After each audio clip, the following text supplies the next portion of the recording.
दोस्तों तो आज वोडाफोन आइडिया का एक पीओ क्लोज होने वाला है। तो चलिए जानते हैं कि क्या इससे पीओ में अप्लाई करना चाहिए या फिर नहीं करना चाहिए, इसमें फाइनल डिसीजन क्या होना चाहिए। तो चलिए वीडियो को शुरू करते हैं। लेकिन इससे पहले कि मैं वीडियो को शुरू करूं, अगर आप इस चैनल पर पहली बार विजिट कर रहे हैं या फिर आपने चैनल अब तक सब्सक्राइब नहीं किया है तो चैनल को सब्सक्राइब कर लें और वीडियो को भी लाइक कर दें।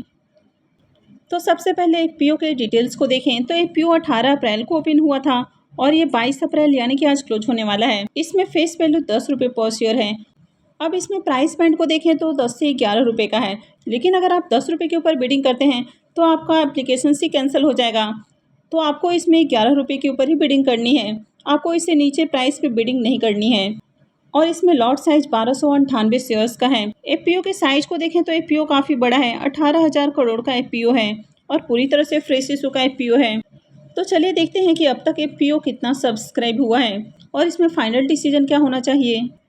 वोडाफोन आइडिया आईपीओ के सब्सक्रिप्शन फिगर को देखें तो आईपीओ में शानदार डिमांड आपको देखने को मिल रही है।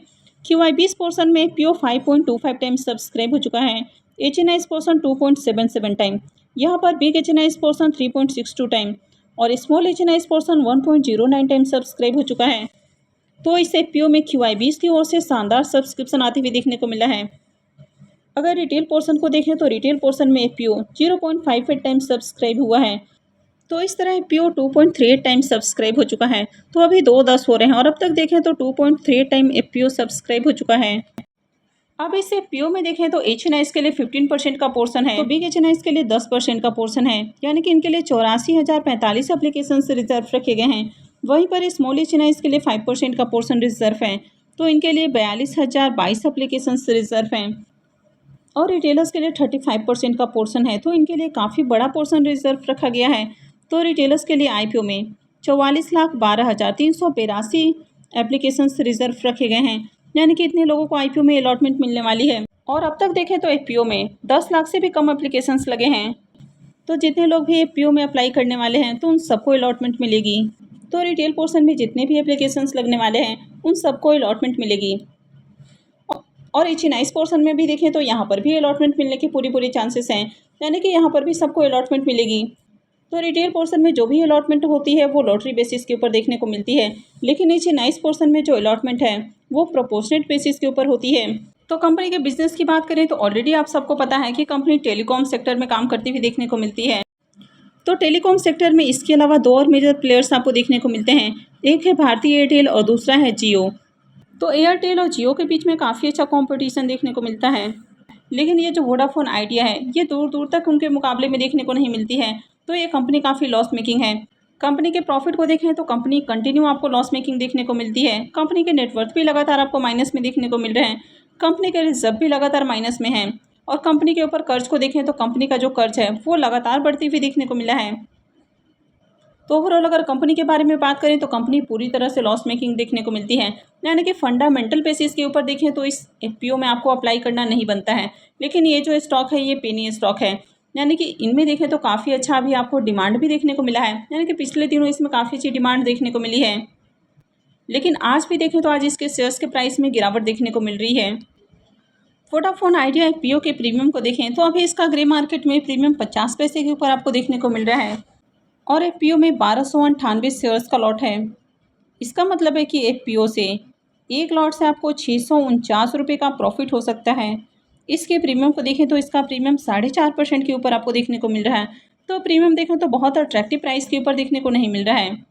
एफपीओ का साइज भी काफ़ी बड़ा है, लेकिन इसके बावजूद देखें तो QI20 की ओर से डिमांड आपको देखने को मिल रही है। और वैसे भी देखें तो एंकर लिस्ट काफ़ी शानदार देखने को मिला है।